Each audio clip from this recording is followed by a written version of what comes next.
Hello dear viewers, dear friends.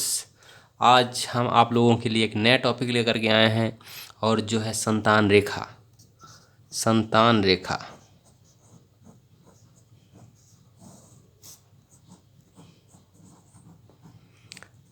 क्या होती है? संतान रेखा, सबसे पहले सारी रेखाओं के बारे में आपको हम बता दें।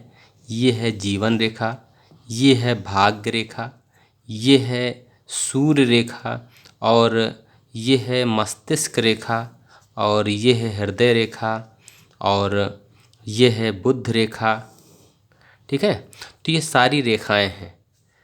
अब इन रेखाओं के मध्य कहाँ पर विवाह रेखा है? यहाँ विवाह रेखा है, इसको हमने बताया था।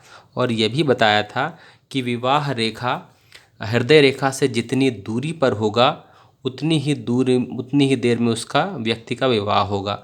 ये तो बता दिया। अब संतान रेखा कहाँ है?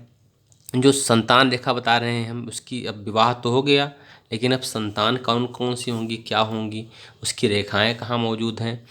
तो जो संतान रेखाएं हैं ठीक विवाह रेखा के ऊपर होती है। जो विवाह रेखा है इसी के जस्ट ऊपर देखिए, यहीं कहीं ऐसे ऐसे रेखाएं बनी होती हैं, ऐसे ऐसे रेखाएं बनी होती हैं। तो यही जो रेखाएं हैं यही संतान रेखा है। ठीक है, बुध पर्वत, ये बुध पर्वत है, यानी छोटी उंगली है ना, ये छोटी उंगली है बुध पर्वत या छोटी उंगली। इसी के ठीक नीचे भाग में विवाह रेखा होती है। आप समझ गए होंगे। ये वहीं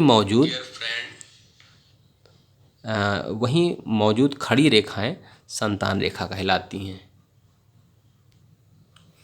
तो ये जहाँ जैसे हमने बताया कि जो रेखा है ये संतान रेखा ही कहलाती हैं। संतान प्राप्ति के योगों को कई अन्य रेखाएं भी प्रभावित करती हैं, जैसे कि मणिबंध है ना। जो संतान प्राप्त करने के जो योग हैं उसको मणिबंध भी प्रभावित करती। मणिबंध यहाँ की रेखाएं होती हैं, ये रेखाएं मणिबंध होती हैं। मणिबंध भी प्रभावित करती हैं। अंगूठे के नीचे, ये अंगूठा है, इसी के नीचे पाए जाने वाली छोटी छोटी जो रेखाएं हैं ये भी प्रभावित करती हैं। संतान रेखा अगर स्पष्ट है तो इसका अर्थ है कि संतान अच्छी होगी और माता पिता का सम्मान करने वाली होगी। देखिए यहाँ पर भी जो रेखाएं होती हैं सब ये भी संतान रेखा को प्रभावित करती हैं। मणिबंध की रेखाएं भी जो संतान रेखा होती हैं उनको प्रभावित करती हैं। ठीक है, तो अगर ये साफ है, स्पष्ट है, इसका मतलब होता है संतान रेखा बहुत ही अच्छी होगी और माता पिता का अपने सम्मान करने वाली होगी। और अगर अस्पष्ट संतान रेखाएं हैं, अगर ये रेखाएं अस्पष्ट हैं, सही नहीं दिख रही है या टूटी रेखाएं हैं तो बच्चे के स्वास्थ्य को वो प्रभावित कर सकती है। इसके अलावा संतान योग को मणिबंध रेखाएं भी प्रभावित करती हैं। कैसे प्रभावित करती हैं?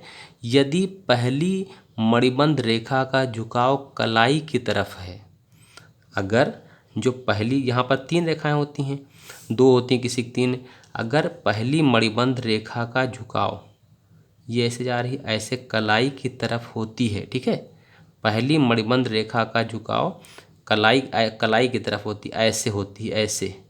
ठीक है, ये है ऐसे, मतलब कलाई की तरफ है या ऐसे हो। ठीक है, इसी मतलब कलाई की तरफ अगर होती है तो और वह हथेली में प्रविष्ट होती दिखे तो इसका अर्थ है कि जातक को संतान प्राप्ति के सुख होंगे।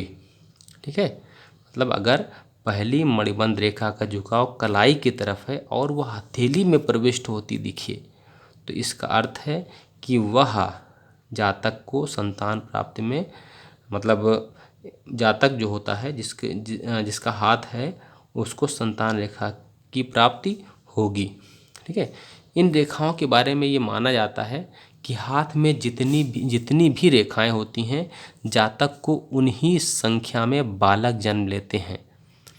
हाथ में यहाँ पर जितनी भी रेखाएं होती हैं उतने ही संख्या में बालक जन्म लेते हैं। इनमें से जो रेखाएं छोटी रेखाएं होती हैं वो लड़की को दिखाती है और बड़ी रेखाएं लड़के के जन्म को दिखाती है। अगर यहाँ पर रेखाएं सीधी सीधी ऐसे रेखाएं हैं और स्पष्ट रेखाएं हैं, इसका मतलब वो लड़का होगा यहाँ पर। ठीक है, स्पष्ट रेखाएं हैं और सीधी रेखाएं मतलब लड़का होगा। अगर रेखाएं टेढ़ी मेढ़ी या तिरछी हैं, अगर तिरछी हैं या टेढ़ी मेढ़ी हैं तो इसका मतलब वहाँ लड़की होने की संभावना है।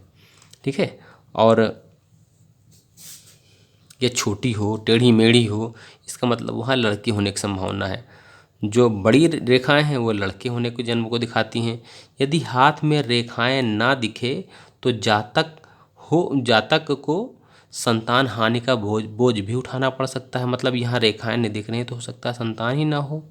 अगर संतान रेखा सीधी और साफ हो तो संतान माता पिता का आदर करने वाली और स्वस्थ होती है। ठीक है। जो संतान रेखा अगर सीधी है और साफ है तो वो माता पिता का आदर करेगी। ठीक। तो ये सारी रेखाएं हमने बताई, मतलब यहीं पर रेखाएं होती हैं। ये हाथ है, हाथ में यहाँ पर देखिए ऐसे बहुत से लोग ऐसे रेखाएं ऐसे ऐसे होती हैं। तो जो रेखाएं ऐसे ऐसे खड़ी बेड़ी होती हैं, अगर सीधी रेखाएं हैं तो पुत्र है, अगर बेड़ी रेखा ये तिरछी रेखाएं हैं तो पुत्री हो सकती है। तो ये सारी रेखाओं मतलब संतान की रेखाएं हैं। संतान की रेखाएं यहाँ पर अगर ये कलाई की तरफ जा रही है ऊपर से तो इसका मतलब नीचे की तरफ जा रही है तो इसका मतलब यहाँ पर उसको संतान की प्राप्ति का सुख हो सकता है। ठीक है। तो ये सारे मतलब संतान की रेखाओं के बारे में है। ठीक। तो अब संतान की रेखाओं के लिए बस इतना ही लगभग। आशा है कि इसके बारे में भी आप समझ गए होंगे और बाकी और तो लगभग ठीक है। बस इतनी ही संतान रेखा में, मतलब संतान रेखा यहीं से दिखाया जाता है कि यहाँ पर कोई सीधी रेखा या तिरछी रेखा है, ये संतान रेखा का योग दिखाता है। तो वीडियो देखने के लिए आपका बहुत बहुत धन्यवाद। Thank you.